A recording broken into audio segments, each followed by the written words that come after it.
Welcome to the Blue House Bull Session. Happy Wednesday to you. Ain't no bull about it. I am here with you, your lovely host, Jay Artist, joined as always by my BFF and co-pilot, Uber Fuzzy. Oh, man. Man, oh, man. We have a special guest with us today, somewhere back there. Is he on the chair? I can't even tell if he's on the chair behind me. We are joined by none other than Rufus, Aunt BJ's little wiener dog, who I am dog sitting. He is such a sweet and charming lad. Absolutely, just he's something. He's something. He's been good. He's been good. He has. He's been loud, but he's been good. I'll give him that. He's trying. He really is. I appreciate it too. How about you? How's your week been? I nearly missed a tornado last night. Yeah, I remember you telling me that the weather thing was going off. I guess it was just far enough southwest of me that I didn't get notifications, but... It went northeast and, went right past right where I'm at. And so you, which is pretty much due east of me, and everybody else I know is due east. And I'm like, because usually the weather comes... We're near a major lake, so weather comes in and goes along the lake. Yeah. That's path towards, past Cleveland to on the way to New York. No, this one came up and just missed everybody. It went right past me. I'm just sitting here streaming, and I look over at my phone, like, oh, there's a notification. I'm like, oh, tornado watch has been issued. Wait, no, that's from 7 minutes ago. Oh, it lit up because just now tornado warning has been issued. Oh, why did I miss that first one? And as I did that, that's when all the officially the noise is not called the Amber Alert noise, but that's basically the only time most people ever hear it. The emergency alert tone, yeah. Hey, look at me, right the fuck now noise went off. Like, as I'm sitting here streaming, I'm like, oh, I should go look into this. More than anything, I had to shut all my windows because I didn't know which way it was going to come. And it's summer. I have all the windows open, so I get cross breeze through the house and stuff. And all the windows, I'm like, okay, I don't know where it's coming from. Yeah. I hear you did and then I lost power at some point. Hear you did some painting over the weekend, too. Yes, I painted one of our empty rooms. Yeah. I'm going to be moving out of this basement. Hopefully. Maybe. What's that you say? You'll have an open basement.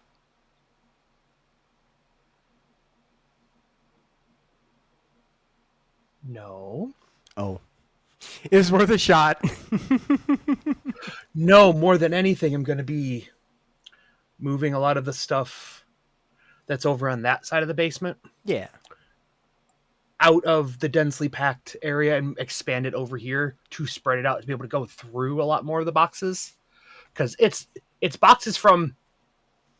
There are boxes of stuff that have not been opened since I moved into your house. It's stuff from when I moved out of my parents' house into your house. Yeah. Damn near 20 years ago. Yeah. And then moved out of there. And then, I've just got very ultra condensed doom boxes of stuff from eras of my life that I need to go through and get rid of a lot of it. It's like, is this memory? Is this I'm hoarding this? Yeah. Is this sentimental or is this functional for later? And I want to get rid of a lot of that stuff. But also then there's a workbench and a little tool area over there. And I want to be able to use that, but it's also very dense back rooms of the Library of Congress, no workable space area. Yeah. So. Well, if you ever need a hand with it, I'm happy to come over and supervise. The thing is, yes, a lot of times there's stuff that slows down your inertia that is not, I don't need you to do the actual intensive first party domain knowledge thing. I need you to do Human Oh, flywheel. I need scissors. But me walking up out of the basement and going to the kitchen and getting the scissors Breaks is your 3 flow just enough. content. Yeah.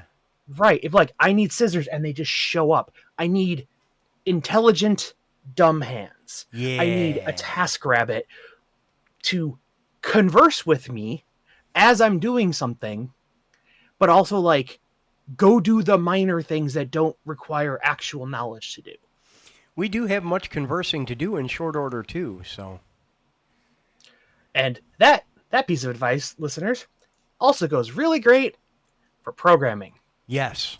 Sometimes I just want someone to talk to in the same room, and you don't have to know what I'm doing or anything. I just need. It's one of the only, and I mean only, possible nice things about the idea of being in an office. You know, pods, cubicles, etc., etc. You can converse with somebody while they're doing something. Yup. You know, yeah, I can throw on my headphones and focus and just forget the world existed. You know, I can do that work at home. If I'm hanging out answering emails like, Doug, what do we do about the Johnson account? You know, like sometimes you just, Yeah. that is not a conversation you type. That is I need to spout words from my brain to my mouth.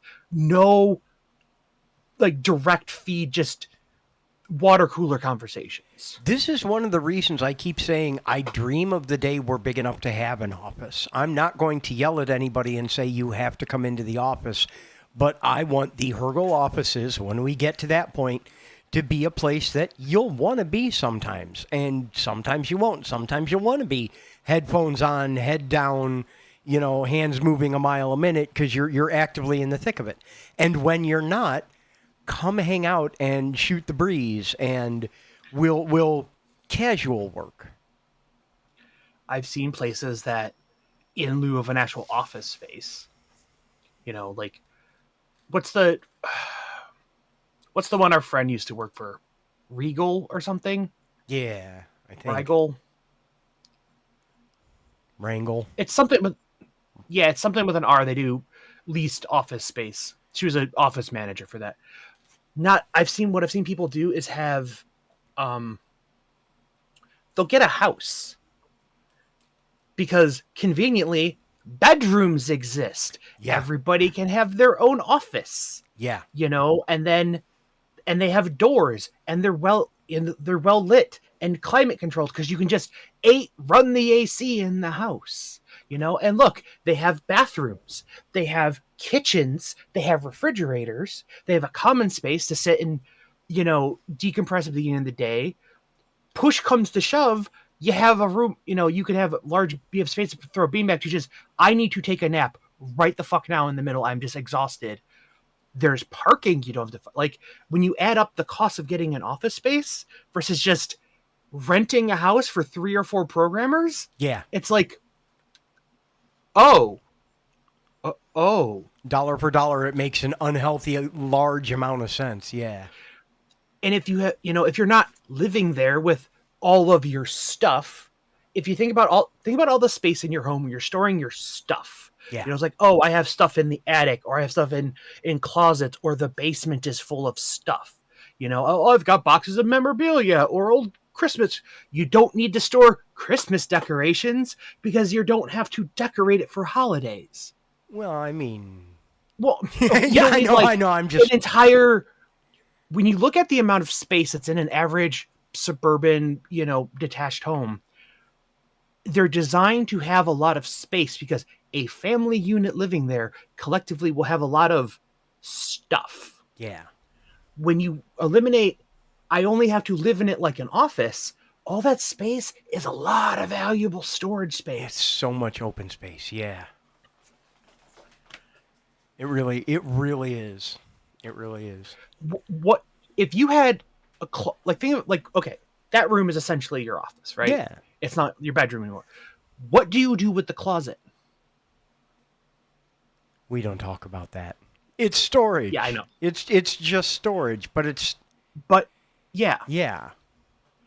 You know, you could set up a rack for supplies or stuff, you know, and you could customize each person's room entirely that is the entire room becomes their cubicle. Yeah. That's what I want. Yeah. This You is know? this is now your office in semi quotation marks, you know. Set it up how you like. Let's get it so it serves you. If we found a house kind of equidistant between all of our houses, right? So Very careful to Missouri. dox all of us. well, okay. All the people up in this area. Yeah. But like, if you had a place to go into the office, I would make that commute because that would be the ultimate detachment. Yeah. You know, I fought burnout struggle for years because this is me at work for 14 hours. This is me at home playing games for another 8 hours. Yeah. You know, like that was it. The end of my day was closing the work laptop and that was it. And even then, like, you still made some separation there, but it wasn't enough to get your brain, like, out of the, yeah. Yeah,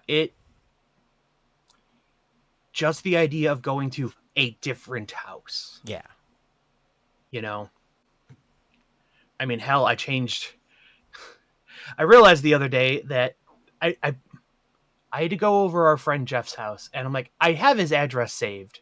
Like, I know where he lives, but I don't know his address. Yeah.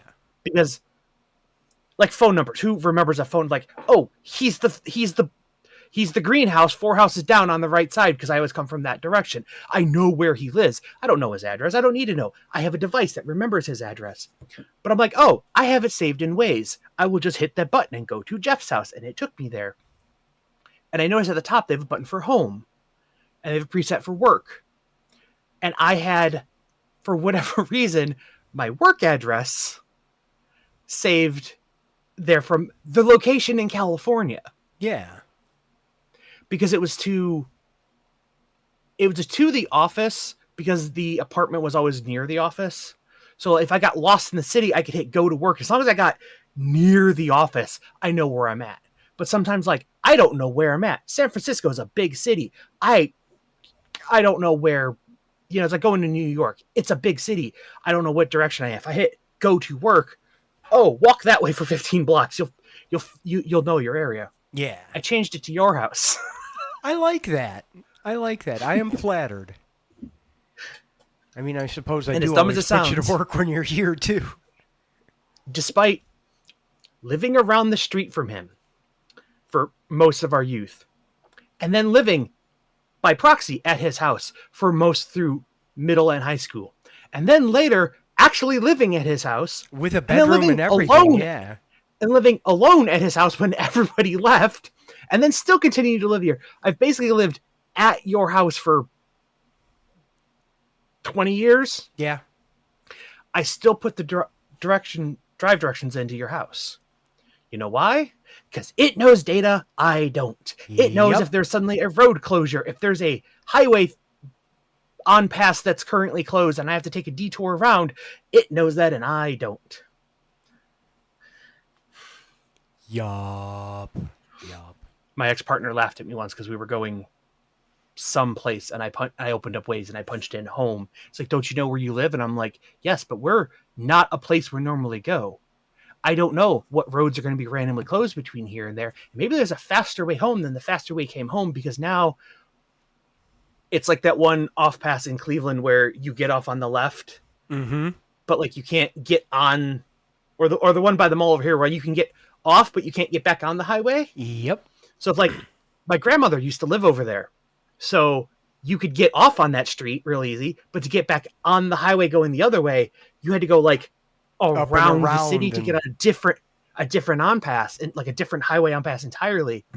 So it's like the magic box has a path to follow. Let it do that for us. Yes, absolutely. Yep. Absolutely. Man. So back in the day, we used to have... Do you remember the red book of maps from when I was driving pizza? We used to have paper maps, and we had to look that stuff up, and a paper map never updated. You bought one every couple of years when they built new streets. Yep. or the big giant map on the wall, and there was all those like Uh-huh. highlighter lines for where they changed the roads and like, hey everybody, there's a new thing over here. This road is now a thing, or this road isn't a thing. The trailer park's not on the map, so we're going to draw it in. You're on your Yeah. own when you get in there, but the trailer park is over here. Yeah. Oh, There's man. I did not realize it was there. I did not realize it was a full trailer park, but it's like nestled in between. I looked at it on the map when I figured out what it was. It's like nestled in like the dead space between other stuff, and there's just this weird like plenum space, and they like paved it and put up. I think it's only like 8, but it's a little mini trailer park, and there's a mailbox box at the front, and there's a sign that was like pizza pickup point. So they knew not to go try to find the thing, like go to here, call your person, they'll come meet you here, so you don't have to drive around trying to find it. Yeah. And I'm like, oh, that's genius, because yeah, you only have the one address. I never understood how they knew what building, like an apartment complex, like big old buildings, like the buildings weren't labeled. They just had to know which one was A and which one was B, etc. Like how did that work with pizza? Poorly. They just knew. We looked for any signage we could, and if we couldn't find anything, we would call the person and say, which building are you? And they would be so pissed, or sometimes just not answer. And then their pizza would be late, and I'd get yelled at, and I wouldn't get a tip because I couldn't intuit the layout of the buildings. Yeah.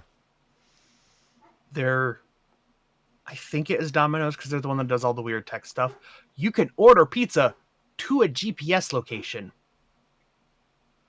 That is horrifying and awesome. If you're at like a park or something. Yeah. No, it makes sense. I can understand, but it carries other there's other meaning, implications. Never mind. I think they changed it to like known pickup points around, like, which was basically like the nearest like piece of road. Go to where the driver can reasonably get. They're not going to like march across the field, but like think of all the places in the metro parks. Do you know the address of that pavilion? I sure Does don't. it even have Nope. one?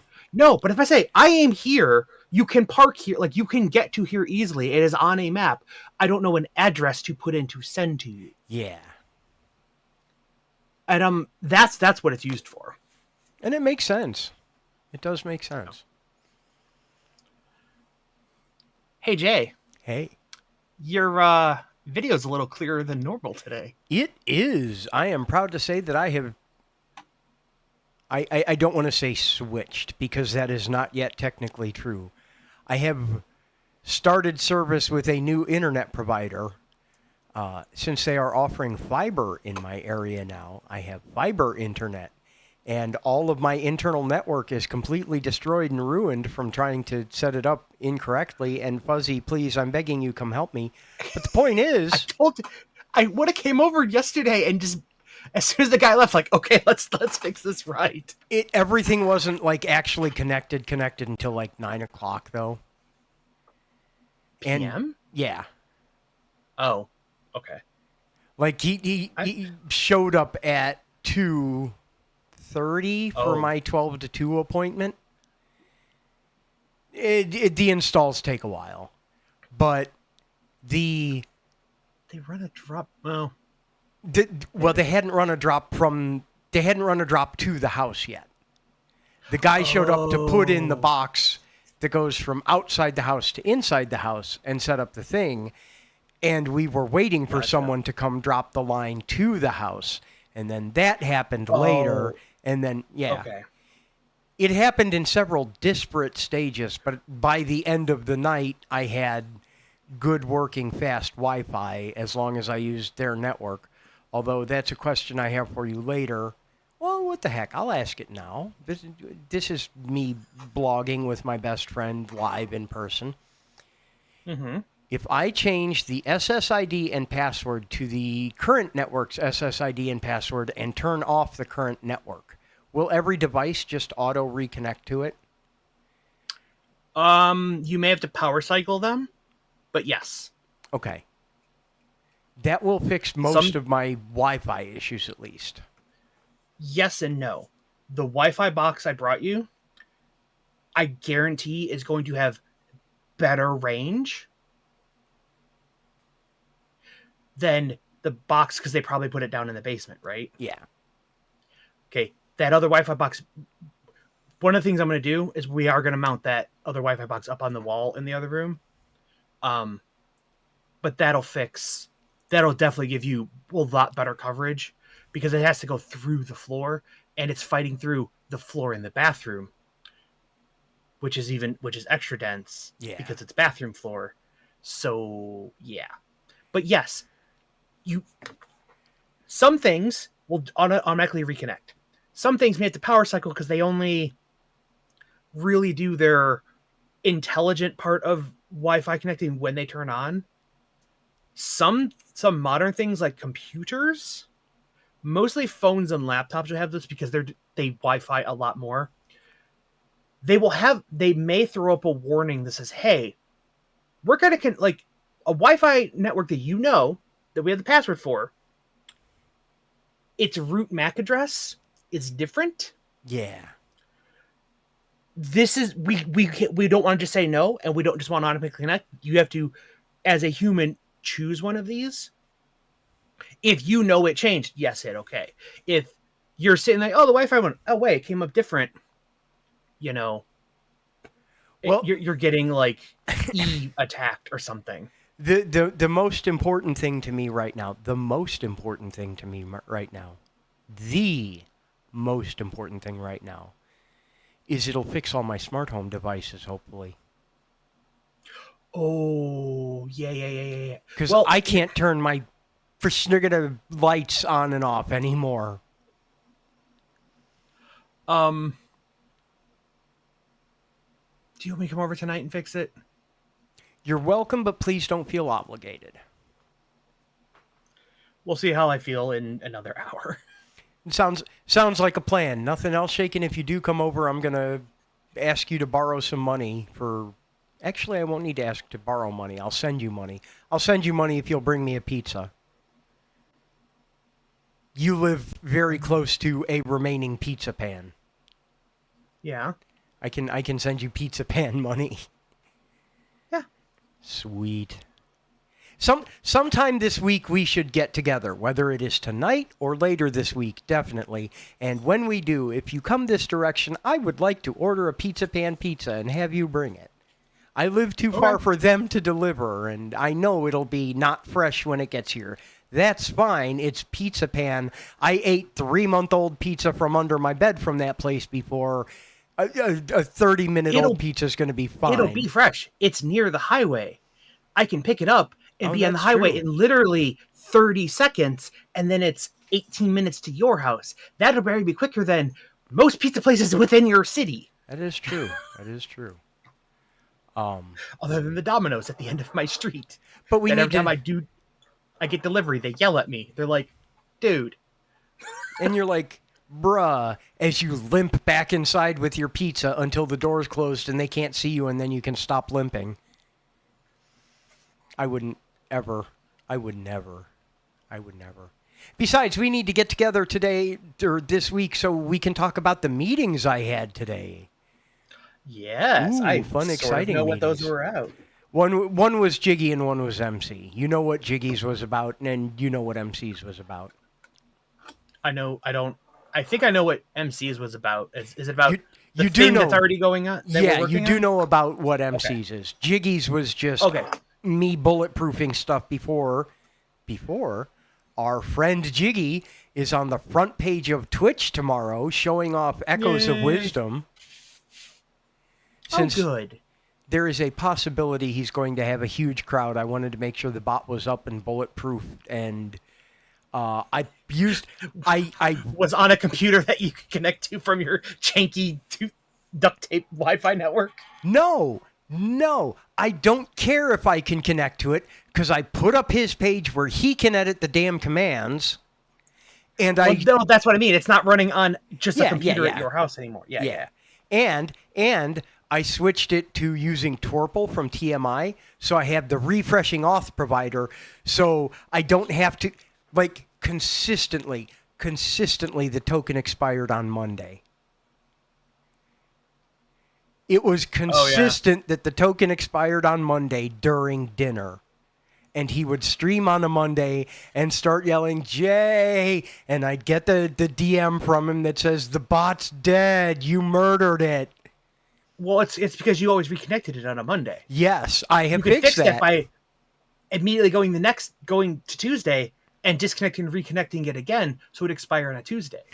Yeah, or I could use a refreshing auth provider so it doesn't expire. Yes. They have a live. Technically, I found this out only last couple months ago. They actually do publish it as a podcast. It was originally meant to be a podcast that they just streamed live. It's video, but it is technically an audio podcast. I have never thought about listening to. Anyway, they do a weekly show, and they have a shared Google Doc, notes, talking points. Remember when we used to have one of those? I do. We do still have it. It's just not filled in. But right at the beginning of the show, or halfway through the show, it's like, oh, it logged me out, and he logs back in. It's like, oh, why does it always log me out? Like right in the middle of the show, it's like, because you logged in the middle of the show. It expires. It expires 30 days or 2 weeks or whatever your admin set up. And guess what happens in exactly that 1 week cycle of time? You will be in the middle of a show again. Mm-hmm. Why don't you, I don't know, at the end of the show, log out and log back in so it will still be your same session through the next show? Because the mind pattern there, I can give you an answer. It is not a good answer. It is not an excuse. It is an explanation. It is no longer a problem at the end of the show. You need to put in your head. Of the show. Even if you don't look, every day, sometime randomly in the middle of these 2 hours when we're streaming, my thing disconnects. If I know and if it happens like clockwork, something is expiring, we don't know what. Why don't I just, right before we go live, log out and log back in? Because then I know it is good. Because then it limits if it's expiring.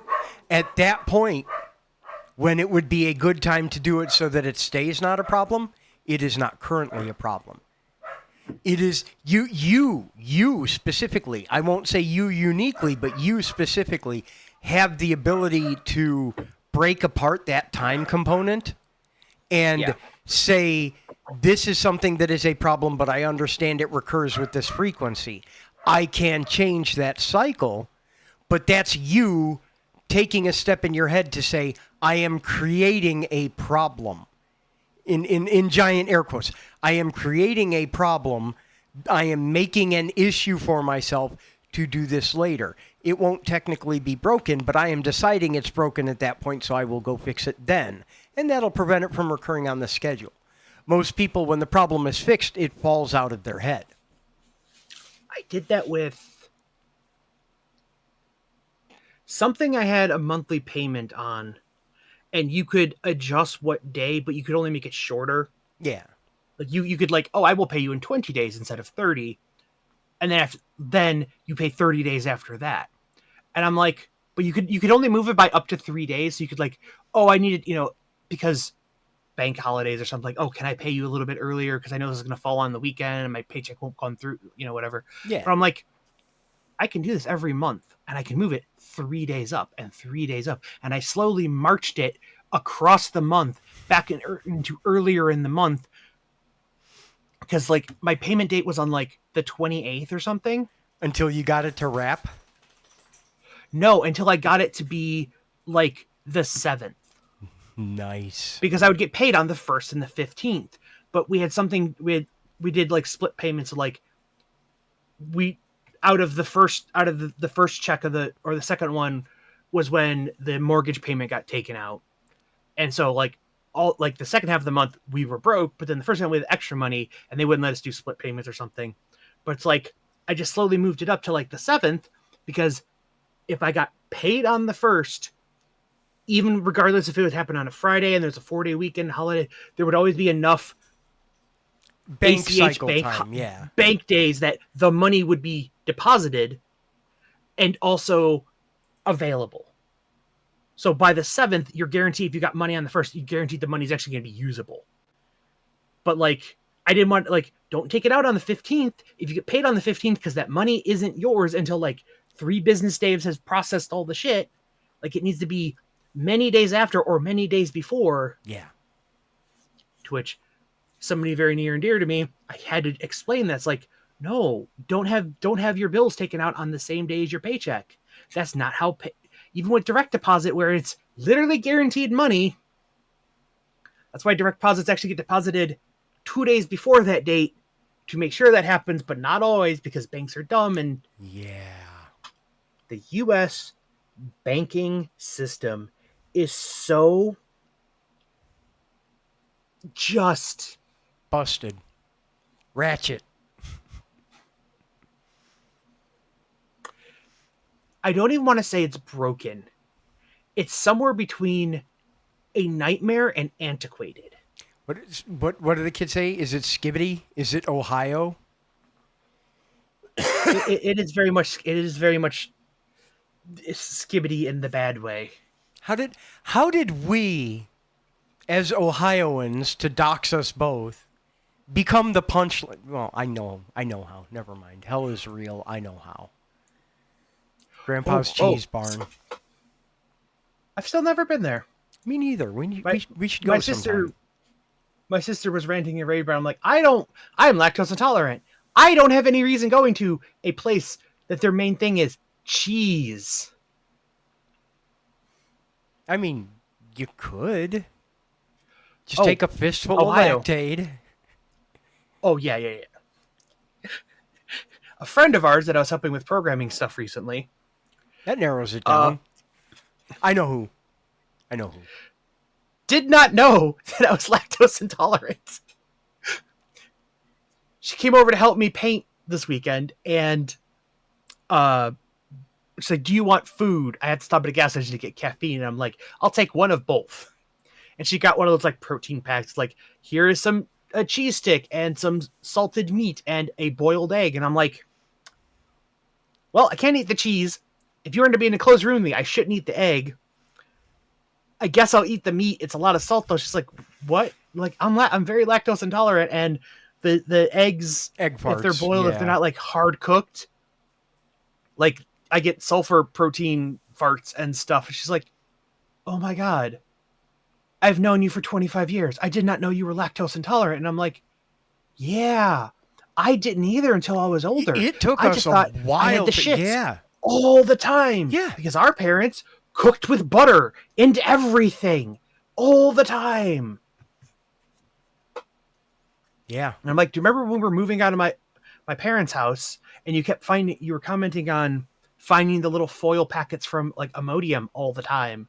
And I'm like, yeah, because my mom was brought up by a Southern grandma who cooked with butter as a base ingredient in everything. So everything had butter. So I was just shitting all the time, and I was terrified of going to school and using their horrible bathrooms, which none of them had doors.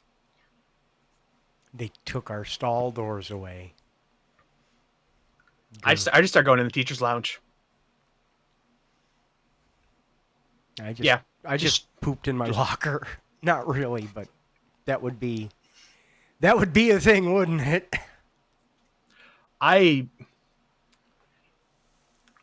If I knew the level of malicious compliance skills that I know now, I would be an even bigger pain in the ass. Oh man. In high school, because the amount of damn near civil liberties violations that they got away with because we were just kids in school. Mm-hmm. Rufus agrees. He's going to go spread the word. The word? Have you heard about the word of the bird? Everybody knows that the bird is the word. Well, a bird, a bird's the word. I got a package in the mail today. What'd you get? I got a package too. You first. Promise you're not going to be mad? No.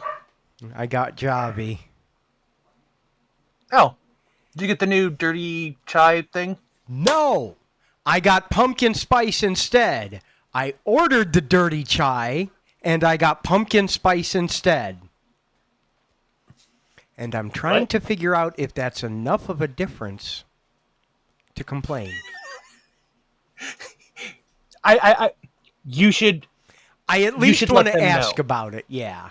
No, you should let them know so they know that there is a problem in their packing or their shipping and stuff. Because if they have, like, I have one too many of this and one many of this, and their stock is thrown off, or there's a problem, they should know. But be like, I'm not upset, because when you get down to it, they're basically the same thing. Yeah. So, like, look, I wanted chai-flavored coffee liquid. I got chai-flavored coffee liquid. Yeah, I think I am going to drop them a message and be like, I'm just checking on this. I also remember that it said that it was running low.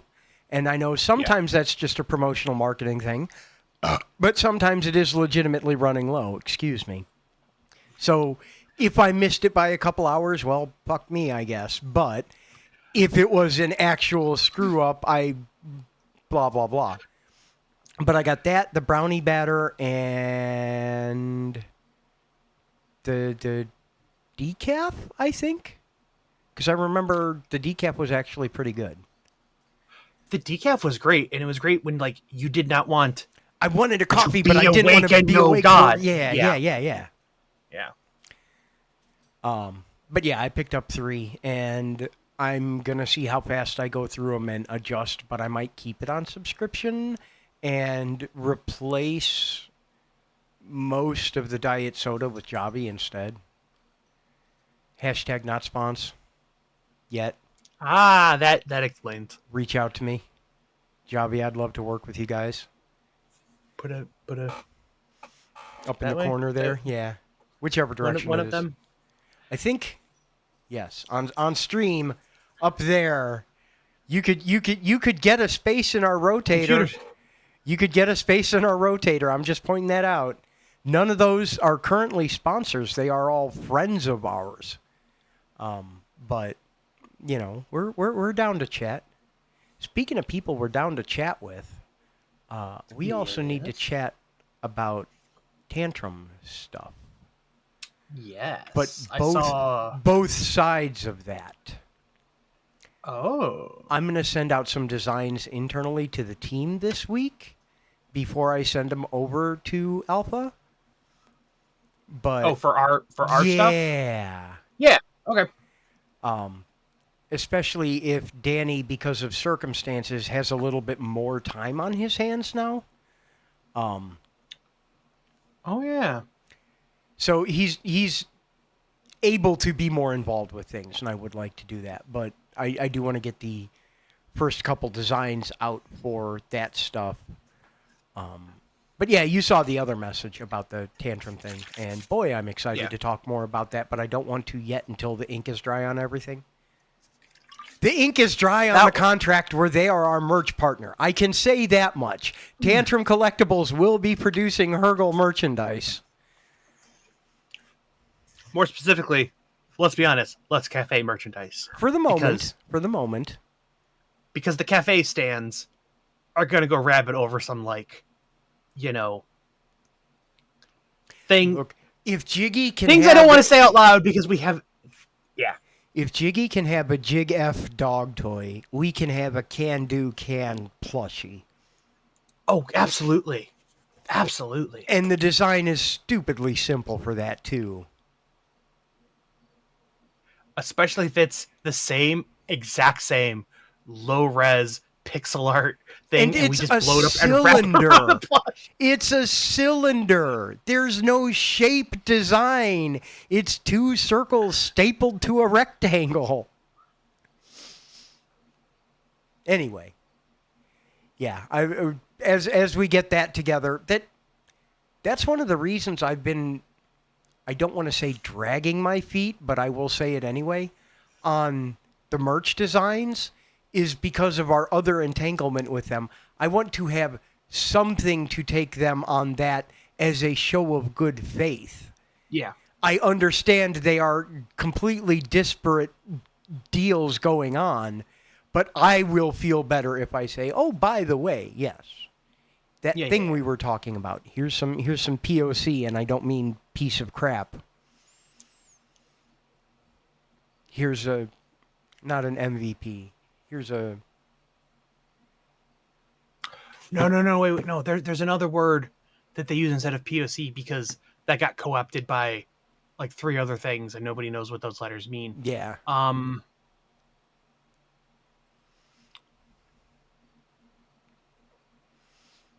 Demo. I can't remember. Something. I don't know. We'll find it. Yeah.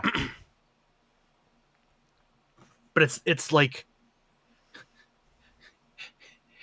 it's MVP without the V. Yes. Minimal design proof or something.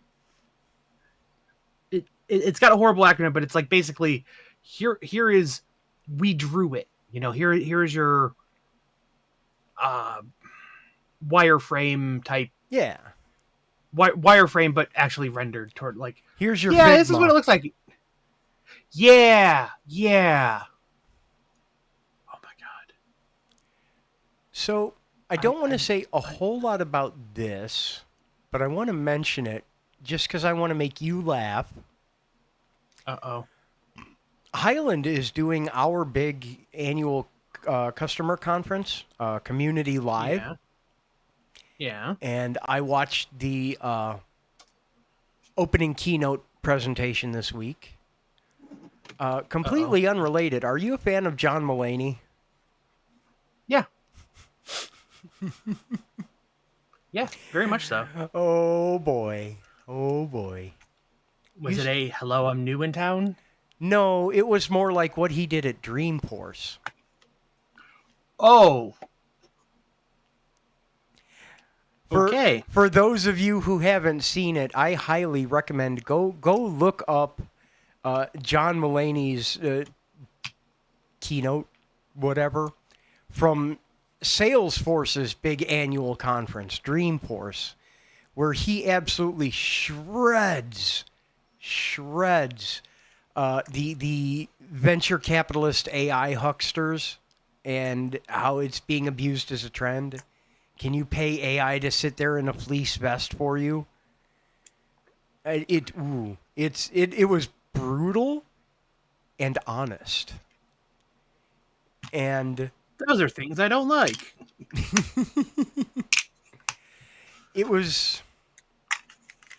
There were echoes of that in my head as I watched our keynote. I don't want to be overly critical of it because there is a lot of good discussion around our strategic direction and all of that. But if I had a nickel for every time they said AI, I'd have 2 nickels. That's not a lot, but it's weird that it happened twice.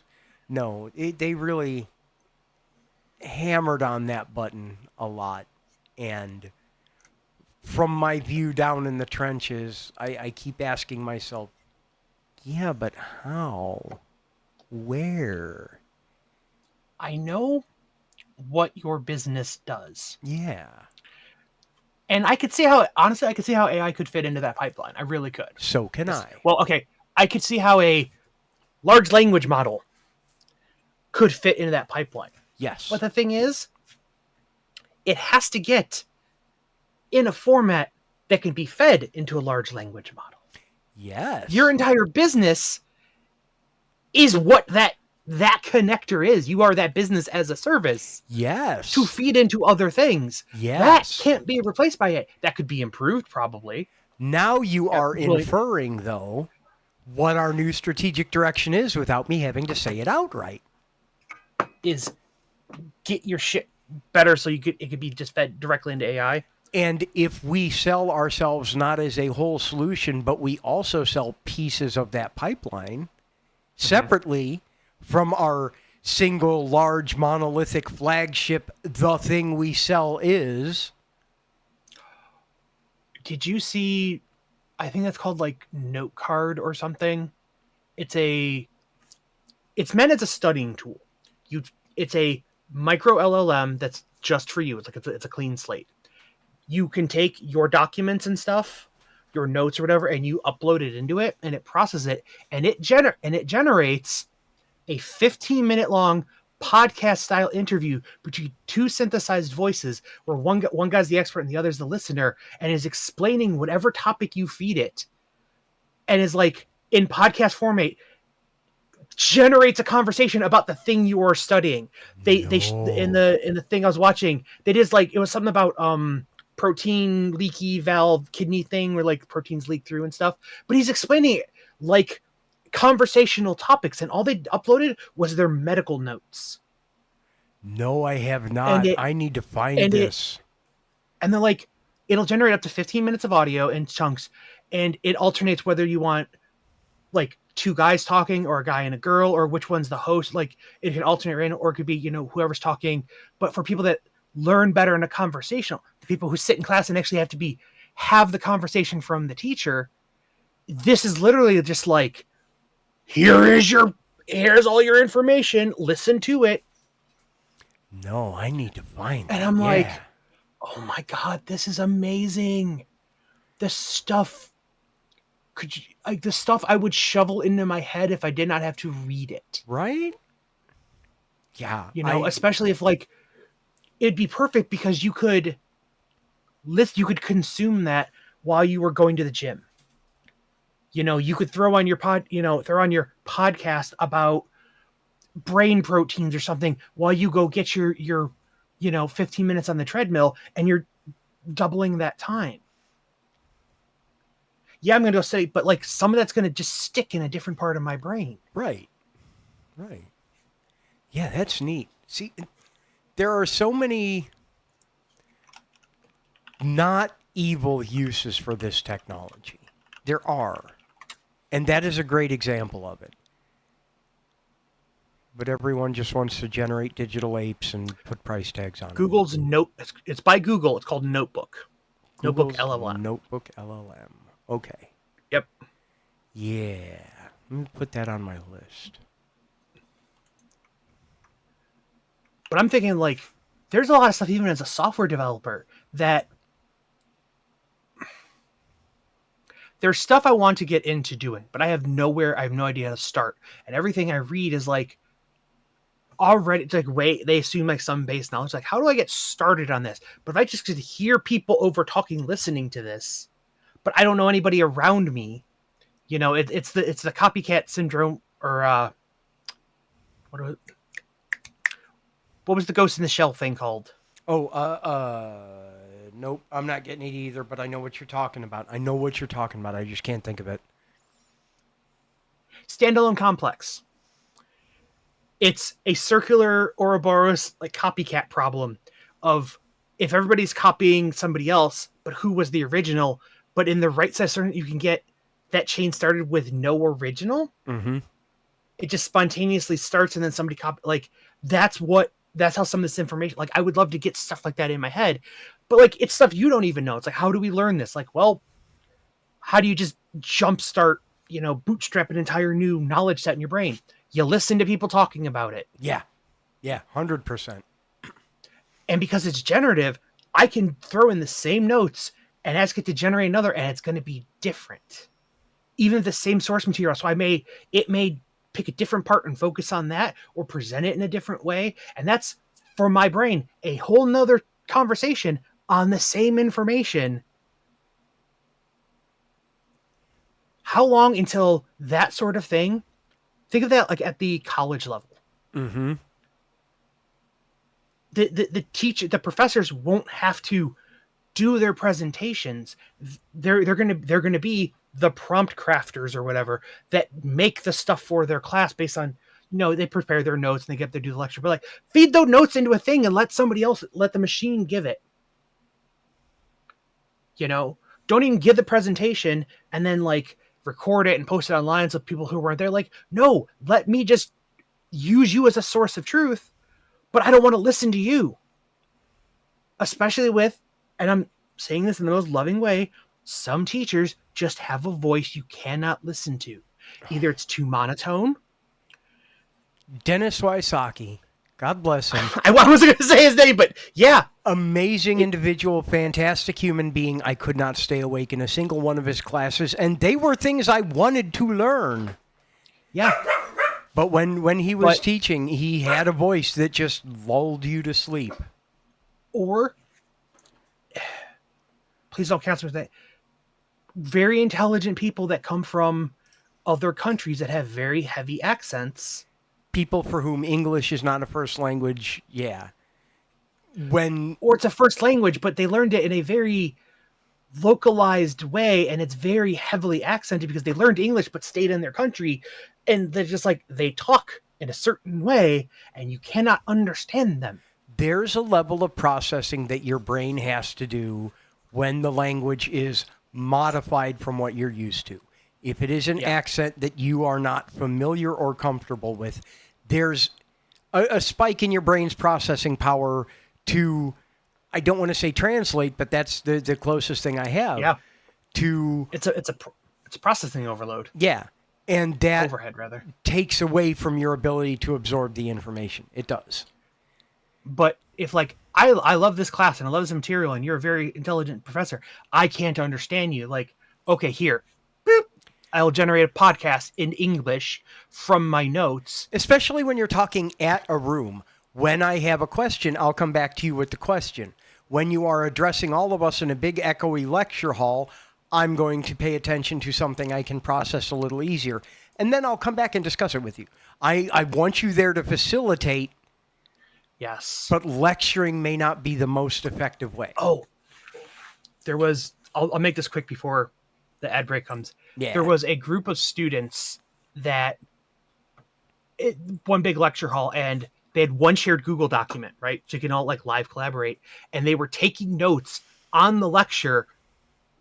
Like, I think it was like 8 people simultaneously dictating, the lecture live, and other students were just reading it, and they could like highlight and like, hey, can we get it? Can someone explain this in more detail later? Like, I want to know more about this. And they were like live annotating, like, oh no, I heard that he said this line differently, but they were like live correcting his thing, and the teacher got mad because they were focused, they were not paying attention. They thought they were just all like chatting with you, like, no, we're taking notes. But we're doing it's like, because if I hear a sentence and I go to type that one out, I'm going to miss the next one. But somebody else is, but it was like 8 people. And so they were like live correcting. Some people were staying down here and other people were like just doing it. And they made a better set of notes than his own notes. So at the end, he just started taking their finalized document and handed it out to the rest of the class because it was a better note than what he was providing. And he was like, going in and filling in this, hey, can you explain this more later, as the teacher. Yeah. I like that. I want collaborative learning. I'm not going to yell that you're not paying attention unless I am actively very much aware that you are. The other thing is, like, if you're not paying attention, okay, well, fuck it, you're here because you want to be. In all the cases I've been in. If you're in college, you're there because you signed up for the class. If you're in, like, tech club or something, you're there because you volunteered for that. In all the cases where I end up teaching, you are there because you want to be. If you want to use that time by playing RuneScape on the computer, cool. Fine. Don't care. Go for it. Your time, use it how you like. If you are preventing other people, that's when I come in with the heavy hand.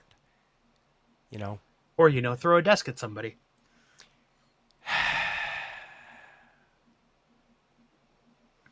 Threaten the class by making the fat kid dance naked? Yeah. Same teacher. Sorry, I know your secret story. That was same teacher for me. No, not that one.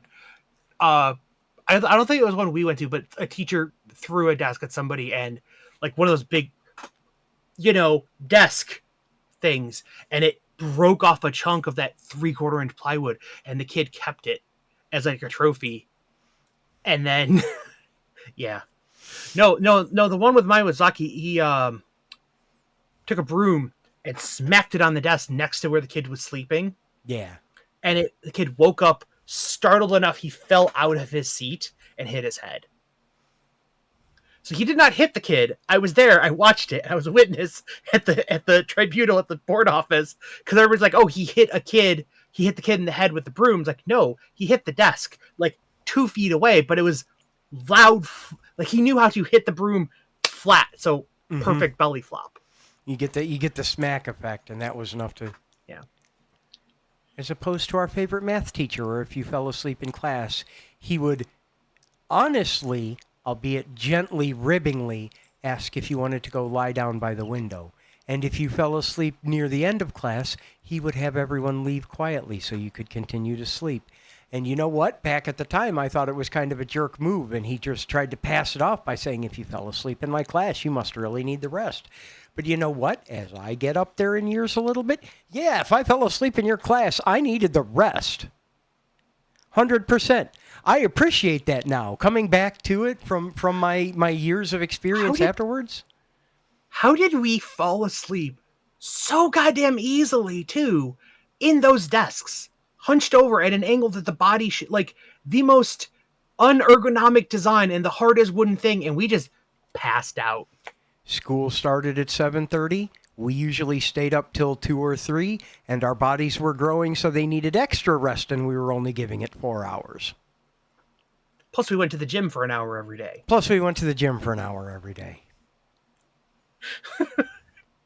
And then immediately after that, we ate a hearty Midwest school lunch, a bread tangle of pizza. I really need to go to the bathroom, and we need to run an ad break. Yeah, I think we'll do that. We're going to take a 5-minute break. Make sure you don't go anywhere. Stay right here, and we will be back with you in about 5.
Welcome back to the Blue House Bull Session. We are back bulling with you live here on this lovely Wednesday, right? It's Wednesday?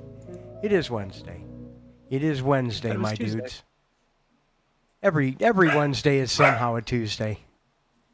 Again, I'm joined by my BFF, whatever side he's on. I don't remember how the camera points. They helpfully flip my camera for me.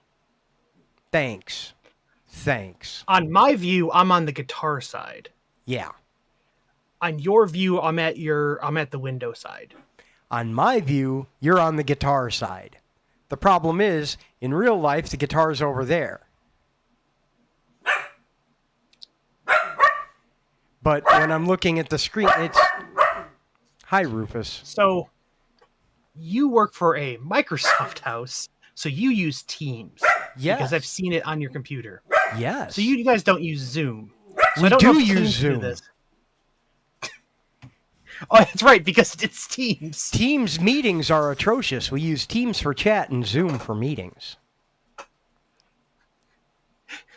We did the same thing with Skype for a long time. We used Skype as a chat room because it was the only you could scroll back and see past chat. Yeah. It was IRC with a built-in bouncer, basically. Actually, quite literally, that's what Skype chat used to be. It was IRC. Yeah. But a thing they added in Zoom towards the later end of when I used it is you could just move windows in the grid. If you wanted to be able to quickly look at two people and they were on opposite sides because that's just the order they came in, you could just move them. Yeah. Yeah.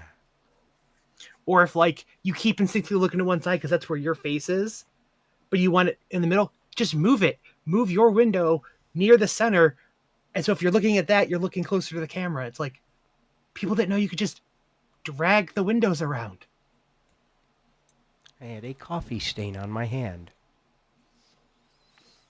From making myself make a factory game? this delicious cup of coffee. Hashtag not spawns.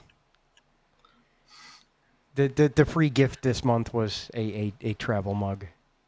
And I decided I would use it because it's got convenient measurements on it. Hi, Rufus. Hi. Hello. Stop barking. Stop barking. That's not helping. Apparently, I'm just making him mad by doing that now. Well, mad and damp. I am making him mad and damp at the same time. A dangerous combination. You know the meme of the smoke detectors? Yeah. Low battery beep going off in people's thing in the background and they don't even hear it. I was watching a TikTok and some Australian, New Zealand, somewhere south down there was looking at one of the Hue bulbs, and it was the E14 candelabra style bulbs, and she was prying it off voluntarily. And she's like, "It's a perfectly good bulb. Why do they force it in there?" Because apparently they didn't sell normal round E26 style bulbs down there. Candelabra is the de facto bulb size in Kiwi land, apparently. I did not know this. But she was prying it off. And she's like, why did they even make this? This is so dumb of a shape. And I'm like, I know the answer to this. And I did a video reply. And I went up to what used to be my kid's nursery. And the fan mount in there has little lampshades on the lights. And they clip onto the bulb. They sit onto the candelabra, rounded oval shaped bulb, but it sits on the bulb. And I'm like, this is why they make that shape, is because in some things they sit on the bulb.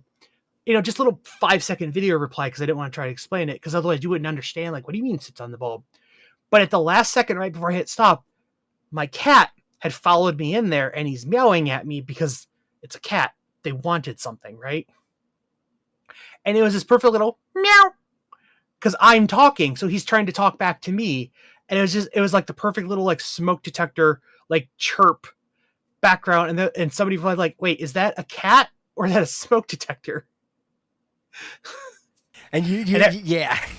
And I'm like, I should read your recorder. I'm like, nah, I'll leave it. And everybody's like, oh my God, I love the cat in the background. That's what makes an internet video. The cat in the background. 100%. And also short form documentary.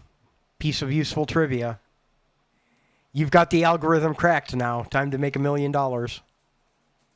I watch too much TikTok. I totally admit it. I managed to break myself of that.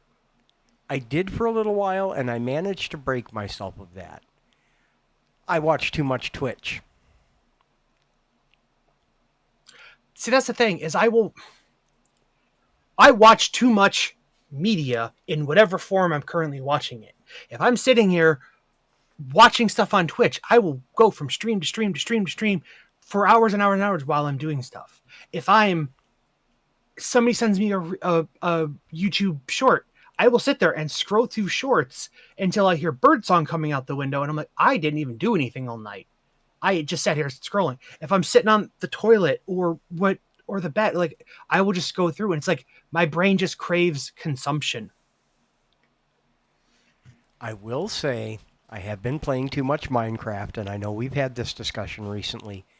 The Zeldathon team opened up a server to the whole community, and as part of being a good steward of the team, I am playing alongside our community so that they know it is a mission that all of us share.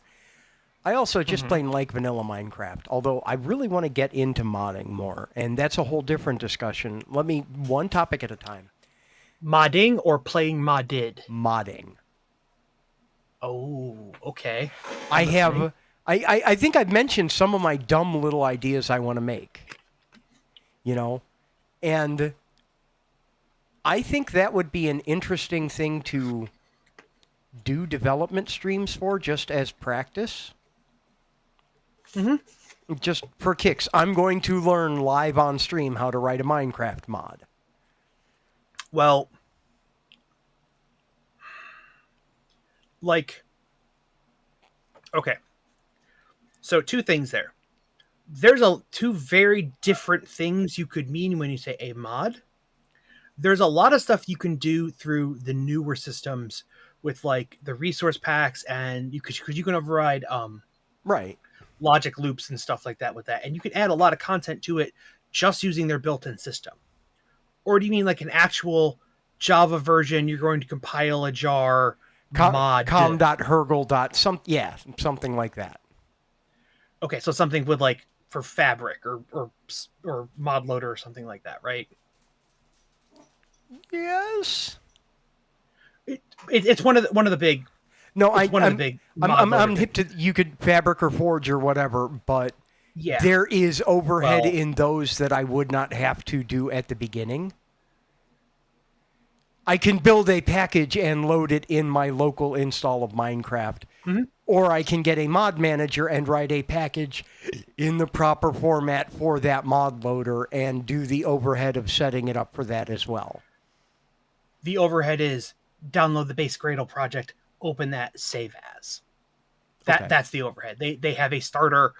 Here is your void main. Put your shit here. Here's an asset folder. Put your shit here. We will auto load all of them. It's gotten a lot easier than it used to be. Then sounds like a good time for me to do that. But yeah, I have a ton of silly little ideas, and between the two of them, some of them I could do with data packs, some of them I would have to do some level of code stuff. But well, there's even a lot you can do in the data pack format as of 1.2.1. Yeah, see, I would. There's target the newest version. As dumb as it sounds, target the newest version. People are going to move to it. People are going to the sooner you get working in that, the sooner you get good at that, because eventually the people, even if that's not where the majority of people are, they will. Yeah. And there's, like I said, there's a lot of newer stuff. I don't play Minecraft anymore. It got too addicting for me. I understand I know that. to avoid it. Intimately. Yes. But then again, I always played modded Minecraft. I haven't played vanilla Minecraft in probably 15 years. Yeah. Like, Go look up whenever the first Sky Factory came out. Like, that's at least how long I've been heavily into. I haven't played a terrestrial non-skyblock Minecraft in so long. I usually play either like factory-based ones or like there's a popular pack called All the Mods, just a big kitchen sink thing. Yeah. But I always played like the skyblock version of that, like All the Mod 7 in the sky. I did not. I tried. They hadn't made a sky one for All the Mods 9. I'm like, you know what? I'm not gonna wait. I want to start playing with this. There's a bunch of new mods that I want to play with. I did not know how to go mining. I forgot how to dig in dirt. I did not know how to do on the ground with an infinite supply of dirt, and I'd have to like sift it out of gravel and make dirt in like composting bins. Like there's just infinite amount of building blocks, and I'm like, my brain could not process this. Mm-hmm. When I play solo, which is not as often anymore, but when I did play solo, I usually played Feed the Beast. Yeah. Which is not vanilla, but it is vanilla adjacent. It's vanilla and it's not as transformative as Skyblock or some of the factory ones. Oh God, what was it called? It was like Sky Farm or something. No, Agrarian Skies. I think that's what it was. It was by the Feed the Beast team, specifically by Jaded Cat. She was the one that really drove all that. And when she left the team over lots of internet drama that she was justified in, they really killed it off because nobody else wanted to maintain all the farming mods. But it was very, very heavily farming and gardening based. And that's what got me into it. You know, that's when you got like the elemental plants where you could grow plants to get your ore nuggets. You know, you grew iron plants and they give you iron essence when you harvest it, and you could combine the iron essence to get, you know, ore nuggets to smelt. And it's like, oh, I can grow all my resources. Okay, how do I make a 13 by 13 farming, automated farming grid and just build? Do you remember when we played SimCity like 2000, like a billion years ago? And they had those arcology buildings you got towards the end, like the big just tower and the domes, and you could see all the layers. That's what I ended up building. 4 blocks above, so I could cover lights, so you didn't have to you could stack them. So you put synthetic skylights, and then I had watering things along the outside, and a big harvesting thing that would go in a circle, and I would stack them, and I just had this big arcology building that's like, this is my resource factory, and yeah. That's kind of what I'm doing on the Zeldathon server in a way. Is I know I yelled before about hating video tutorials. I would slightly prefer having to deglove my hand and read instructions off the inside of my skin than watch a Minecraft video tutorial. But it's the only way to see how to make some of these freaking farms and factories in vanilla. And that frustrates me. Oh, especially in vanilla, because there's so many weird mechanics in core vanilla that you're like, there's no way somebody accidentally found this. Some dev had to seed this information out there somewhere. And even if you decompile the code, it was known for decades and decades and decades about, the sugarcane thing. And it's like, people still did not believe it. Yeah. And it's like, no, literally, it took one of the devs literally showing the raw source code, from there, you could see, no, really, it doesn't do anything. We're telling you for real. It never has, ever. But it's like, I want to farm the things. I want to farm all the things. I want to set up some sort of automated farming for everything and just put it out there. It's a community server. If you need cactuses, you should be able to stop at my house and get some cactuses. But farming cactuses in vanilla, I will use this one as my example of the broader problem. Like you said about the weird mechanics. A cactus will not grow if there is anything directly in the block above it. Cool, no problem. Correct. A cactus will break if there's anything in the block next to it. Correct. So you put 2 cactuses with nothing above them with a block in between. Mm-hmm. In the space above, you put something, and that something will break the cactus the minute it grows. But what you put there matters, because they all have different sized hitboxes. Yep. And if any object, if a dropped object touches a cactus, it goes away.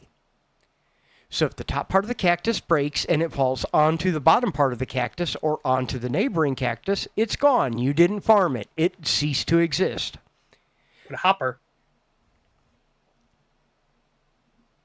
You can't put a hopper. You Why? can't put anything in the block next to a cactus. No. Use a hopper in that block that is breaking it, because there's a good chance that the item, when it breaks, it'll be, since it's up, it may be within the pickup radius of hitting the hitbox of the hopper, because hoppers still to this day have square, solid hitboxes. They're not connular. The big empty void part and the cone part is part of the hitbox. And if you do it right, the cactus chunk that grew popped off, if it hits that, will get sucked into the hopper. It's not very efficient. You won't pick up some of it will just be wasted by hitting the rest of the cactus, but some of it will go into the hopper, which can be output to the side. See, what I've been doing is I've been using fence posts, because they're just the right size that if it bonks into the fence post, it'll go straight down in the block in between. And that flows into my water system, which funnels it over into a hopper, into a chest, blah, blah, blah. Gotcha. Single glass pane, which makes a glass stick, is too small. It won't hit it, and it'll bop over to the next cactus. A wall or anything bigger than a wooden fence post will push it back onto the cactus more often. Statistically. Is the version you're playing, does it have waterlogged fence posts? Like, will the water fill in around the fence post, or does it I'll have to donut check. around it? I'm pretty sure that you can waterlog. Yeah, it's 126. You should be able to waterlog a fence post. Okay. Oh yeah, because that's fairly old now that I think about it. Yeah. That's quite a few years old. But that was the thing, is fence posts, because they had that weird thing, that whole box counted, not the post in the middle, which was the problem with the glass thing, is when it went into that, I don't know how to do, so we're just going to put a little sliver in the middle. That sliver had they properly had the smaller hitbox. Yeah. Even though it would change the hitbox, it was the other thing, because it had to do with connected textures. Because that's how they do, if it's just the single glass, it does that, but if it's connected on one side, it's the half pane, or if it's on both sides, they're 3 separate items internally. So it's not one item with different states. It's 3 separate things. Yeah. That's how they do the textures, is they cheat, and it's 3 separate items, which is why they have 3 different hitboxes. Fences are the same item internally with different metadata that cause it to render, but they don't know what shape it is, and you can't redeclare the hitbox for the thing. And so that was the biggest change with the waterlogged, is it could know it was waterlogged and fill in that gap so you didn't get an air pocket, which broke so many people's systems, because underwater you could put down a single fence post against the wall and walk up into that half space and breathe that air, because it would create the dead space around it in that block. The thing with that is that screws up me trying to set up my kelp farm, which I know there are crazy optimized kelp farms now, and I need to look one up and just suck it up and let some 10-year-old tell me how to do it after I like and smash that subscribe button. Oh my God. I want a kelp farm. I have a pumpkin and melon farm, and it's a really nice piston design with observers. So it's bud switch when it determines that you know how a piston farm works. So I have a piston, melon, and pumpkin farm, and I want a kelp farm and a cactus farm to go with it. And I have a manually operated but very, very nice netherwort farm. And I'm proud of that one, because that's the one where you asked me. That's what really kicked off the whole Minecraft modding thing in the first place. Oh, your dripping thing? I have all the crying obsidian at the top, and that's a light source. That's the reason I put those in the middle, and everything else is black concrete. Oh, I didn't know they were a light source. Yeah, it's a low light source, but it's a light source. Yeah, because a lot the nether stuff, the nether's like naturally like 2 or something. It's all low light. But because it has a dripping animation and it drips purple, crying obsidian, and I made some comment to you in passing about I want obsidian tears and I want them collectible in a cauldron and I want that pick upable in a bucket or a bottle. I want that as a potion that does something. That's what kicked off the whole these are the mods I want to do in Minecraft. It should give you what I would do with obsidian tears is I would use it as a potion component and to make night vision potions. Either that They or give you blast so you protection. can see. Yeah, either or.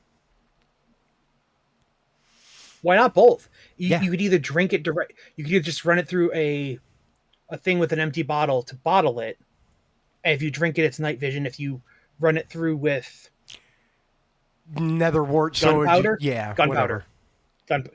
mix it with gunpowder in a flask thing, and now gives you blast protection. Yeah. That's easy to do. Potions are actually really slept on, especially in modded, because like they're relatively easy. They're easy to code because if you think about it, that machine is relatively like well documented and stuff. Yeah. Because it's so unautomatable, and so people like, oh, I can't just like put a thing. It's like you can a little bit, but they want you to do it by hand because potions are super powerful in Minecraft. People just No don't. kidding. And do you remember a million years ago, our friend Scott, by the way, hi when you see this on YouTube. Do you remember Tale of the Desert? What was the Egypt MMO where you spent Black Desert? weeks making coal? It was charcoal. Yeah. Because you couldn't, there was no good place to mine coal where he was at. Like it was like coal was expensive because there weren't that many coal nodes there to get it, but you needed a lot of charcoal to do stuff and you didn't want to buy it, but you could get wood stuff and run it through a furnace to make charcoal, which like Minecraft did effectively the same thing. Yeah, it was just called A Tale in the Desert. Oh, is that what it was? I thought it was Black Desert. It was A Tale in the Desert. But I I'm remember thinking him saying that like he spent way too much time just making charcoal. That's me. I ain't saying I'm on the spectrum, but I'm saying I'm multicolored, all right? The point is I have been spending my time in Minecraft trying to make automated farms. Yes, I have discussed that at great length. In between building a tunnel to another base. See, I went exploring one day, and I went 10,000 blocks in one direction. I took some obsidian. I made a nether portal. I wrote down all the coordinates. And then I made a tunnel from our little village we have at the spawn. There's another portal there. So in the nether, I made a tunnel from there to this other base way out in a biome that you couldn't find anywhere else. Blah, blah, blah. And that's the one that I am currently lining with nether brick. You know, the block you have to bake for netherrack to make. I don't know. I'm sending you a file. Oh, please. I don't know how. Okay, I will warn you. This file is dated from 2011. Okay. I don't know what version. So I don't know what version it was relevant in. Here, let me share this with everybody, so y'all can see this too. Yeah. Where's the button to show it on stream? Oh, it is showing on stream. You can't see it super, super well, but it is a chart of items to items in Minecraft. Yeah. This was the kind of stuff I either had or made when I played Minecraft. Yeah. Yeah. Like, that's why I'm like, I really probably shouldn't. I can't even, I never did find. I never did find pictures of my Goliath machine. I found the diagrams of it, but then I found photos of it somewhere in a different folder. Man, oh man. But I had crazy dense factory machines. No, that's not here. Yeah, this is what I've been doing too, basically. And I really should be doing less of it, but I have been doing it. Oh yeah, records. No, Edge. I don't care. Go away. I don't care what's in Edge. I didn't open you on purpose. I opened you because for some reason you're still the best thing to open goddamn SVGs with. Yeah. Yeah. Oh, that's frustrating, isn't it? Also, hi, welcome, I learned the dot language entirely so I could make flowcharts and stuff for stuff in video games. Yeah. Yeah. All that diagramming stuff specifically. I tell you.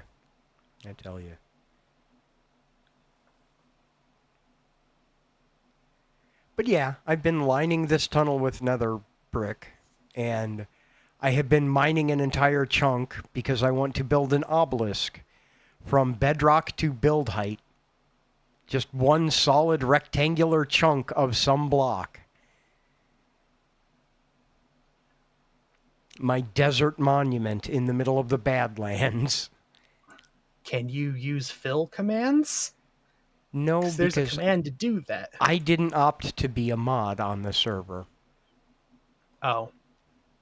I bowed out of that. Because then I'd feel obligated. Now I'm just playing because it's fun and I'm addicted. If I was a mod on it, I would have a justification. We love you too. We're glad you're here. You didn't miss a whole lot. What did we talk about today? I mentioned that we're not sponsored. I mentioned that I had secret meetings today. Secret tunnel. I talked about getting my stuff from Javi. Hashtag not sponsored. Unless. Hey, I just met you. This is crazy. Do you want to help me write a video game that's based off of a board game? I'd love to. Which board game? Like I found a thing for a board game, and I want to like codify it into like a playable board game version. I'd be down. I would very much be down. And yeah, secret. No, fuck you. I changed my mind.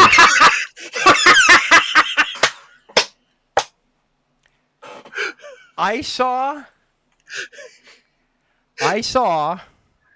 The thing is you knew what it was exactly as soon as you saw that shade of green. As soon as I saw this shade of green, I knew exactly what it was. Yeah, I will help you do that. I won't help you test it, but I will help you write it. How about that? I don't Monopoly. Monopoly and me, we don't get along. That said, I will happily help you build this. I am intrigued. Why don't we make a better version of Monopoly with like the system's not horribly weighted against landlord consumerism, like actually fun and playable based on like other games and systems we know. Yes, I know. You have 3% power. Shut up. I'm intrigued by your ideas. We should have a discussion about that. We should go through notes. Jacob, are you still here? We need to talk to you about Monopoly. And yeah, secret meetings. I had a talk with Jiggy today for a little bit, and Red already knows what that's about. Everybody knows what that's about now. That was just me making sure everything was bulletproofed for his front page appearance on Twitch tomorrow. You know, you guys are all going to be there, right? You're all following my good friend Jiggy already. You're going to go see him do a live thing for Echoes of Wisdom, right? You know? But yeah, I wanted to make sure everything was ready to rock and roll for that. And I have thought about that, Red. I have thought about turning either the... Okay, another game we made a while ago, Can Do. I wanted to make a card game using assets because not point salad, but something a simple little simple to play multiplayer, just like shoot the shit, play a quick little game using those card assets. yeah. Something like Hamburger, but with groceries, basically.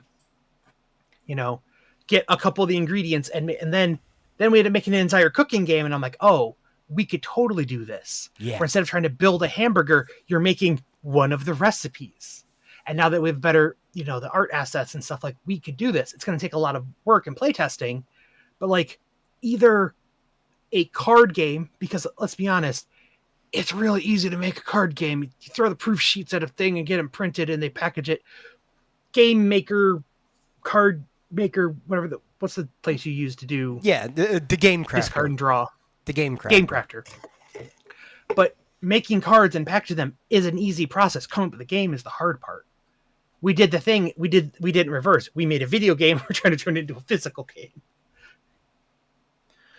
Yeah, I do still need to reach out to Toffee Hazel about the assets for that and be like, hey, I'd like to license these for a print thing as well. Do you have separate terms? Because it's expressly forbidden in your agreement, but I would like to ask if you have a separate license that I can acquire to use these for a print thing. Here's what we want to do with it. Check this game out. I think we could go ahead and use the assets we have, at least to play test it, because we can always swap it out. For that. I just mean it's a goddamn picture of a box, or in terms of publication, I actually really like that art style, and if she's amenable to us using it, I'd like to do that and just make sure I go through a license that she's comfortable with. I understand why that is probably in there, because people do just take stuff and make physical products with assets without thinking they think they own a multiple medium I license. downloaded this image off Google. I can put it on anything I want to. Yeah, that problem. Yeah. And plus we're going to need assets for our pirate game. I may be talking to Six about that too. Oh, good. Between Six and Danny, especially if I can like point the two of them at each other and like just turn the keys in both of their backs, wind them up and point them at each other. The other thing is there's going to be multiple things we need. Yeah. We need characters. Yeah. There's going to be, the named captains and just crew cards, and there's the people cards, and then there's ships and boxes and supplies and stuff. We can have two different artists, and it'd be kind of cool if we had a separate artist, so the people look like people and the stuff is done by a different artist and different design. I personally think that'd be really cool. Yeah. Because for one thing, you could immediately tell, is this a person card or is this an object card right off the bat? Like, oh, it's sprite art. It looks by Danny. It looks like that. It's an NPC, and just lean into that. Another thing that I wanted to bring up to you specifically, and I'm going to do some business here out in public. I keep joking, we have R&D budget to buy video games.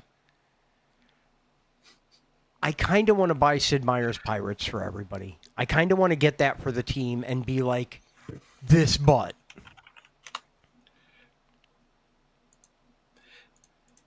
He goes to check to see if he already has which version of it. I should go see. I have one on Steam. Did this come out 2005? Yeah, it's been out for quite a while. Yeah, but this was the good version. This actually was a pretty good remake of it. Yeah. Wait, what? Is this? Buy Pirate R bundle. What's in that? Let's see. What's just a handful of games? Yeah, bundle info. Six pirate themed games. Shadowhand's kind of shovelware. Fair. And I recognize Tempest as not being great, but was okay. Yeah, for the price, I don't know if the bundle is worth it. But I do kind of like Sid Meier's Pirates is our quadrant. I don't want to say our target. It's our quadrant. We want to make a game in that area. Yeah.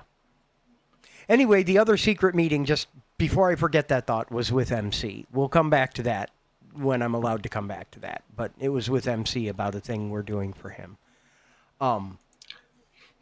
Insert placeholder title card. Let's not talk for 2 minutes, and then we'll fill in a little. We'll just insert it into the pod later. The thing we can't talk about. Awkward pause for 2 minutes. Insert video later. I saw somebody do that using the new YouTube inline editor. As long as you don't change the length, you can like put stuff over top of it, so it doesn't have to rerun. You can like, oh, I need to like put a transition because we showed something we need to take out of it. As long as you don't remove something and like make it shorter, because it'll change the video and all the encoding blocks. It rewrites just the blocks that you did. Yeah. And they're like, we have a thing we want to talk about it right now. And then they recorded it and they're like, we can't talk about that. And rather than it just smash cut, they're like, we will now overlay 2 minutes of dead air, a technical difficulty screen for the length of this. When the embargo breaks in a few weeks, we will overwrite this again and put the original video back in this spot so it'll be seamless. So if you're looking at it right now, you'll have dead air for the next 2 minutes. If you're watching this way in the future, our conversation just goes on perfectly. And I'm like, that is genius. That is crafty. I like that. Inline in-video embargoes. I like that. I love it. That's crafty. That's crafty. Yeah, I think I might buy us all pirates. I think I might buy pirates for anyone on the team that doesn't have pirates yet. Don't. I think I'm going to buy myself pirates because I don't own it anymore and I want to play it. Well, funnily enough, I own it. You know what that means? We can something Steam family, friend, share, gift, present, play, borrow, library. Yeah. Factory bean, manager. Let's see. Category view, not installed. Speaking of shouting out people, I don't think I can actually do a shout out, but Jackson's been streaming a lot more, and I've noticed you've been catching those. Mm-hmm. I owe him a big thank you, so let me formally say thank you to my good friend, Mr. Jackson Perotti, who helped me figure out the refreshing auth provider in Twerple, because he learned how to use the damn thing before I did, and walked me through it. Bless him. Mm-hmm. The student has become the master, and the son of a bitch has me convinced to use TypeScript. You pretty much have to. Yeah. I really... We were talking about specifically in Let's Cafe, we don't have a data type for recipe. I have the structure documented, but we don't have a type for recipe. And that would have saved us so many bugs. Yep. So yes, we're going the TypeScript route. It is JavaScript. It is a superset of JavaScript. Technically, no. It compiles down to JavaScript. Yeah. It is a higher level language that compiles down to it. Much the way that you write in C and it compiles down to not assembler object code, slightly higher, but it compiles down to machine code. Yeah. You could write the machine code directly. You're insane if you did. But then again, to write good, functional, safe JavaScript, you could write all the same stuff. You could write all the handlers and protection and null checks by hand. In a lot of ways, we kind of have a lot of that built in to be error checking and catch stuff. But if you just like, a question mark here and an exclamation point there, and it will generate that code for you. How many wheels do we have to reinvent for every project? I guess that's the thing. Also, I'm saying this out loud to remind myself. Speaking of Let's Cafe, I need to message Saturn because I want to get CC going. like Yeah. public going. I need to message Saturn. What's we need to fix? Yeah, start that ball rolling, but we need to fix the desync issue. Oh, that's fixed. Oh, okay. That's fixed, and it's fixed in the new beta client too. Okay. There are other features before big happy 1.0 release, but honestly, CC and Twitch support, if we call it like the 5.9's release 0.99999, just having them available while we're still in early access, and the big release has the features we wanted for 1.0. There's potentially one thing. Okay. There's a couple internal tools I want us to have just from a. This is speaking from old community manager, horrible dealer of goat seed people. Yeah. There's some management tools I want us to have in place. Okay. Because I'm paranoid and I know concepts of like time to penis exists. Yeah. Okay. There's things we can fix by hand in the database, but it involves going in by hand. And it's like, it'd be great is if we just had a tool to go, no. That's not necessarily blocking a release. It'd be really nice if I like wrote it this weekend. But I worry about us not having there's some internal tools. And no, I'm intentionally being vague because I don't want to say them out loud because people know about they can be exploited, but right. Yeah. I'd say it's probably done. Yeah. We've had a handful of people vet it and test it privately, at least. Those parts with the bug fixes make a big, big, big positive difference. But anyway, as long as you don't get $17 billion quadrillion like Lana Rufus says she's never gonna let go. Yeah. Although, as far as I know, that should be fixed for everybody in chat that exploited the glitch. You got to keep the first 4 significant figures of your money.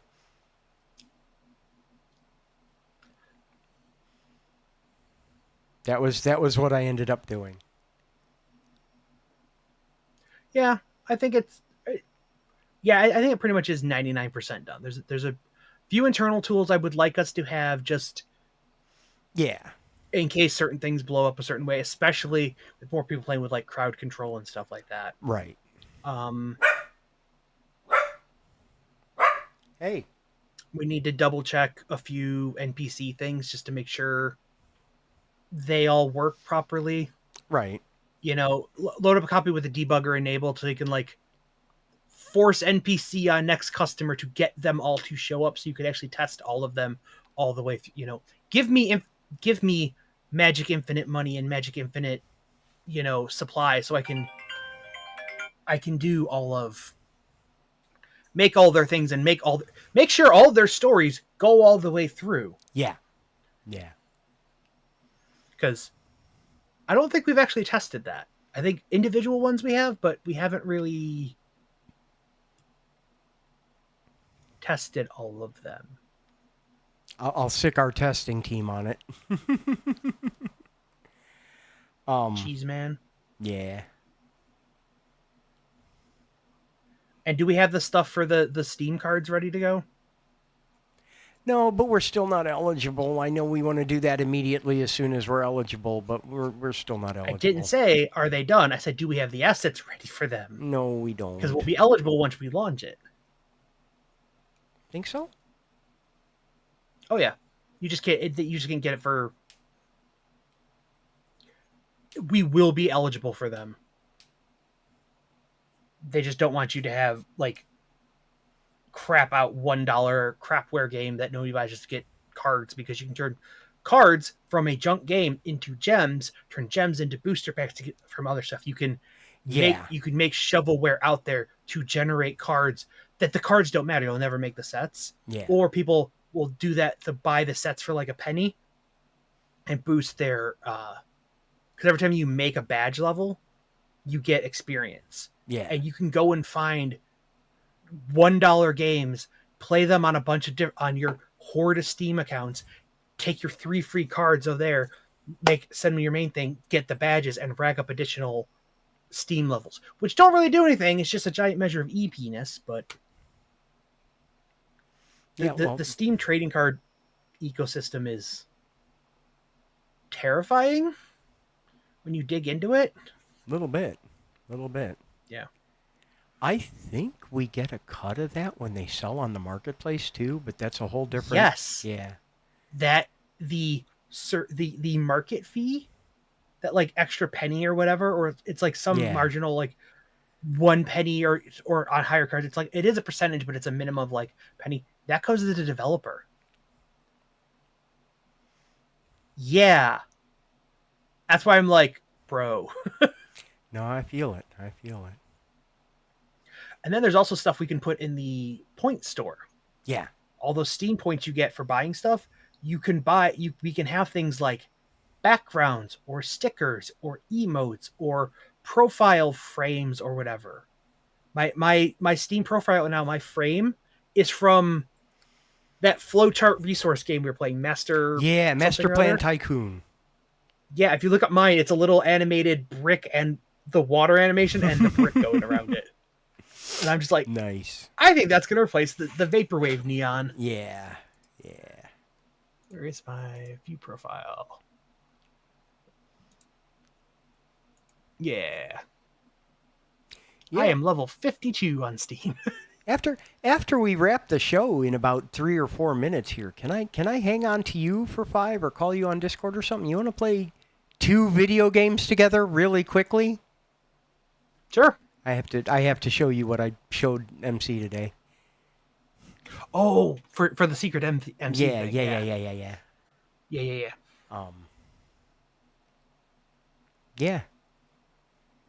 That's pretty much all I had. I should order my McDonald's. I'm gonna get my Genshin code today.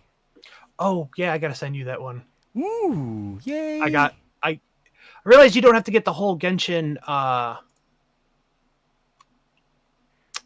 meal. If you get a different code if you get the meal or if you get the apple pie, and the meal has the wings and the apple pie has, I don't know. The point is, the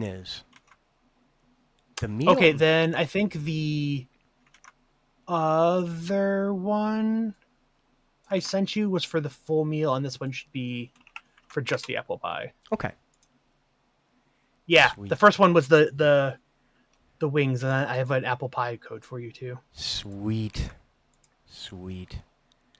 Yeah, they don't actually explain that at all. It's just like, hey, your code's not in this box. You'll get it in an email. They don't tell you that. Yeah, I'm waiting for one more to arrive still, too. I'm going to reach out to them and be like, hey, I didn't actually get the code for this meal. Can I has, please? Search in your email just for Genshin. I did. And in my spam. I checked everywhere. I do not have the same number of codes as I have receipts. I checked. I have 1,276 unread emails. It's political time, and one of the alternate versions of me in some very red southern state has signed up for stuff, so I'm getting 400 different political emails a day from Raleigh, North Carolina, and the me in Michigan. I'm getting all the ones because their little HOA political group is sending stuff to each other, so I'm on that mailing list. And the one in, what's the state next to Kansas that has the city that's not the right state? Missouri. Kansas City, Missouri. Yes. Yeah. Yes. There's a version of me in Missouri proper that is also in a very red part of Missouri that is also on a bunch of stuff, and he's getting all his vote for this guy in this local city, and also will you donate to our campaign for this rich old man who needs money type campaigns, Yeah. and I'm like, TLDR, I get email for every person on the planet that has my same first letter, initial and first last initial, name. last name at Gmail, and I get all of their stuff because they're all old people that don't know you actually have to put if your email has numbers at the end, you have to put those in too, not just your name part. Yeah. Same. Oh, man. Internet is a terrible place sometimes. I have emailed stuff to you and forgotten, and I can never remember if yours has the one or not the one in your email, and I have sent stuff to the wrong person numerous times. Yeah.